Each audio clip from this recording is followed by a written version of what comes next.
টঙ্গী বিসিক শিল্পাঞ্চল থেকে শিল্প এলাকার সবশেষ খবর জানাতে সরাসরি যুক্ত হচ্ছেন সহকর্মী মোস্তফা মাহবুব। মাহবুব, শিল্পে শ্রমিক অসন্তোষ এবং কারখানা পরিস্থিতি নিয়ে শ্রম সচিবের বক্তব্যের পর শিল্পাঞ্চলের সার্বিক পরিস্থিতি কেমন দেখছেন, বিস্তারিত জানাবেন। গেল কয়েক সপ্তাহ ধরে আমরা যেমনটা দেখলাম যে আসলে এই রাজনৈতিক পট পরিবর্তনের পরে শিল্পাঞ্চলগুলোতে যে অস্থিরতা ছিল সেটি কিন্তু অনেকটাই কমে এসেছে বলা যায়।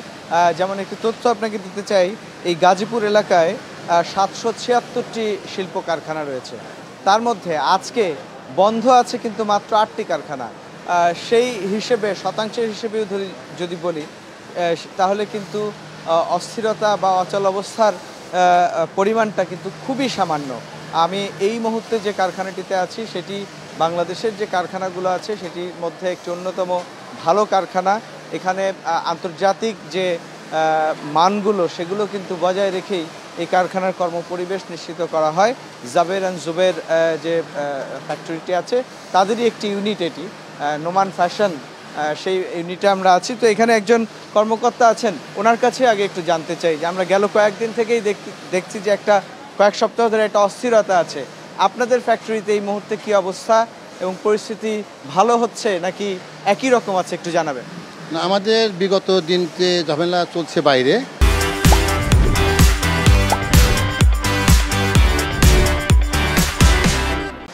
আল্লাহর রহমতে আমাদের এখানে কোনো সমস্যা নাই।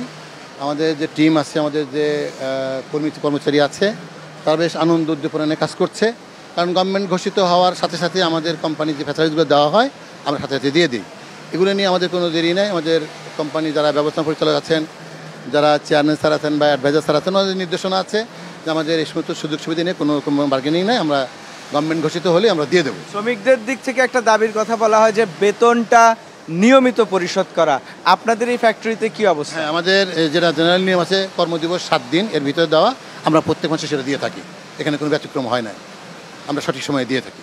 অন্যান্য ফ্যাক্টরি যা আছে, যেহেতু আমরা ব্র্যান্ডেড বাইরের কাজ করি, যার কারণে আমাদের এই নিয়মগুলো সঠিকভাবে পালন করা হয়। আপনাকে অনেক ধন্যবাদ ঈশিতা। যেমনটা শুনছিলেন আসলে টঙ্গী বা গাজীপুর অঞ্চলের কিন্তু পরিস্থিতি অনেকটাই ভালো, কিন্তু সমস্যা মূলত আশুলিয়া এলাকায়। সেখানে 107টির মতো ফ্যাক্টরি যেটি আসলে আজকেও অচল অবস্থায় আছে বা বন্ধ অবস্থায় আছে।